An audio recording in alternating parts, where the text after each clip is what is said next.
பழம்பெரும் நடிகை சரோஜா தேவி வயது மூப்பு காரணமாக உடல்நலக்குறைவினால பெங்களூரில் தனது இல்லத்தில் நேற்று காலமாயிட்டாங்க.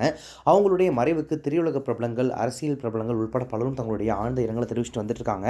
அந்த வகையில் நடிகையும் அரசியல்வாதியுமான குஷ்பு அவங்களுடைய மறைவு குறித்து தன்னுடைய எக்ஸ் வலைதள பக்கத்தில் என்ன சொல்லியிருக்காங்க அப்படின்னா, ஒரு சினிமா சகாப்தம் முடிவுக்கு வருகிறது. சரோஜா தேவி அம்மா எல்லா காலத்திலும் சிறந்த நடிகை. தென்னிந்தியாவில் வேறு எந்த நடிகையும் அவரை போல பெயரையும் புகழையும் அனுபவித்ததில்லை. அவர் மிகவும் அன்பானவர். அவருடன் ஒரு சிறந்த உறவு இருந்தது. அவரை சந்திக்க பெங்களூருக்கான எனது பயணம் முழுமையடையாது.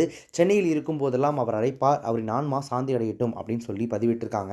நடிகர் சூப்பர் ஸ்டார் ரஜினிகாந்த் அவர்கள் சரோஜா தேவி அவர்களுடைய மறைவு குறித்து தன்னுடைய எக்ஸ் வலைதள பக்கத்தில் அவங்க என்ன சொல்லியிருக்காங்க அப்படின்னு பார்க்கும்போது, பல கோடி ரசிகர்களின் மனம் கவர்ந்த மாபெரும் நடிகை சரோஜா தேவி இப்போது நம்முடன் இல்லை. அவருடைய ஆன்மா சாந்தி அடையட்டும் அப்படின்னு சொல்லி அவர் தன்னுடைய இரங்கலை தன்னுடைய சோஷியல் மீடியா வாயிலாக தெரிவிச்சிருக்காரு. முதல்வர் மு.க. ஸ்டாலின் அவர்கள் சரோஜா தேவி அம்மா அவர்களுடைய மறைவிற்கு தன்னுடைய இரங்கலை தெரிவிச்சிருக்காரு. இது தொடர்பாக அவர் வெளியிட்டிருக்கக்கூடிய அறிக்கையில் என்ன சொல்லியிருக்காரு அப்படின்னா, தென்னிந்திய திரையுலகின் பழம்பெரும் நடிகையான திருமதி சரோஜா தேவி அவர்கள் மறைந்த செய்தி அறிந்து மிகவும் வேதனை அடைந்தேன். நடிகர் திலகம், சிவாஜி கணேசன், மக்கள் திலகம், எம்ஜிஆர், என்டிஆர், ஜெமினி கணேசன் முதலிய உச்ச நட்சத்திரங்களுடன் இணைந்து ரசிகர்களால் மறக்கவே முடியாத பல வெற்றி திரைப்படங்களை அளித்தவர் திருமதி சரோஜா தேவி அவர்கள். தமது அழகிய முகபாவங்களாலும் நளினமான நடிப்பாலும் அபிநய சரஸ்வதி என புகழப்பட்டவர். நான் பேச நினைப்பதெல்லாம் நீ பேச வேண்டும், கல்லெல்லாம் மாணிக்க கல்லாகுமா, உன்னை ஒன்று கேட்பேன், லவ் பேர்ட்ஸ், தொட்டால் பூமலரும், ராஜாவின் பார்வை, ராணியின் பக்கம் என எத்தனையோ இனிய பாடல்களுக்கு தனது நடிப்பால் பொலிவூட்டி தமிழ் மக்களின் நெஞ்சினில் நீங்கா இடம் பிடித்திருப்பவர் சரோஜா தேவி அம்மையார் அவர்கள். சுமார் 200 படங்களில் நடித்து இந்திய திரையுலகிற்கு ஆற்றிய பங்களிப்புக்காக பத்மஸ்ரீ, பத்மபூஷன், இந்திய அரசின் வாழ்நாள் சாதனையாளர் விருது, தமிழ்நாடு அரசின் கலைமாமணி விருது என எண்ணற்ற பெருமைகளை பெற்றவர்.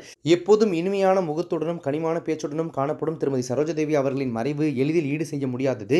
அன்னாரை இழந்து வாடும் அவரது குடும்பத்தினருக்கும் திரைத்துறையைச் சேர்ந்த நண்பர்களுக்கும் அவரது ரசிகர்களுக்கும் எனது ஆழ்ந்த இரங்கலையும் ஆறுதலையும் தெரிவித்துக் கொள்கிறேன் அப்படின்னு சொல்லி தன்னுடைய இரங்கலை தெரிவிச்சிருக்காரு. நடிகை சிம்ரன் அவர்கள் பதிவிட்டிருக்கக்கூடிய அந்த இரங்கல் பதிவில் என்ன சொல்லியிருக்காங்க அப்படின்னா, ஐகானிக் சரோஜா தேவி அம்மா இனி இல்லை. இருப்பினும் இந்திய திரையுலகில் அவரது பாரம்பரியம் என்றென்றும் நிலைத்திருக்கும். ஒன்ஸ் மோர் திரைப்படத்தில் அவருடன் திரையை பகிர்ந்து கொண்டது எனக்கு கிடைத்த மிகப்பெரிய பாக்கியம். எனது ஆழ்ந்த மரியாதையையும் பிரார்த்தனைகளையும் தெரிவித்துக் கொள்கிறேன்.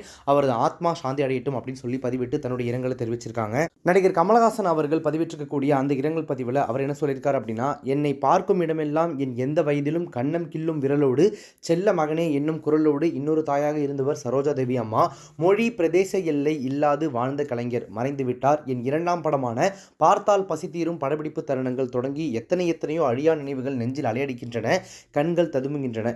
என்றைக்கும் என்னை முதன்மையானவனாகவே பார்க்க விரும்பிய தாயுள்ளம் வழங்கி வழியனுப்புகிறேன் அப்படின்னு சொல்லி அவரும் தன்னுடைய இரங்கலை தெரிவிச்சிருக்காரு.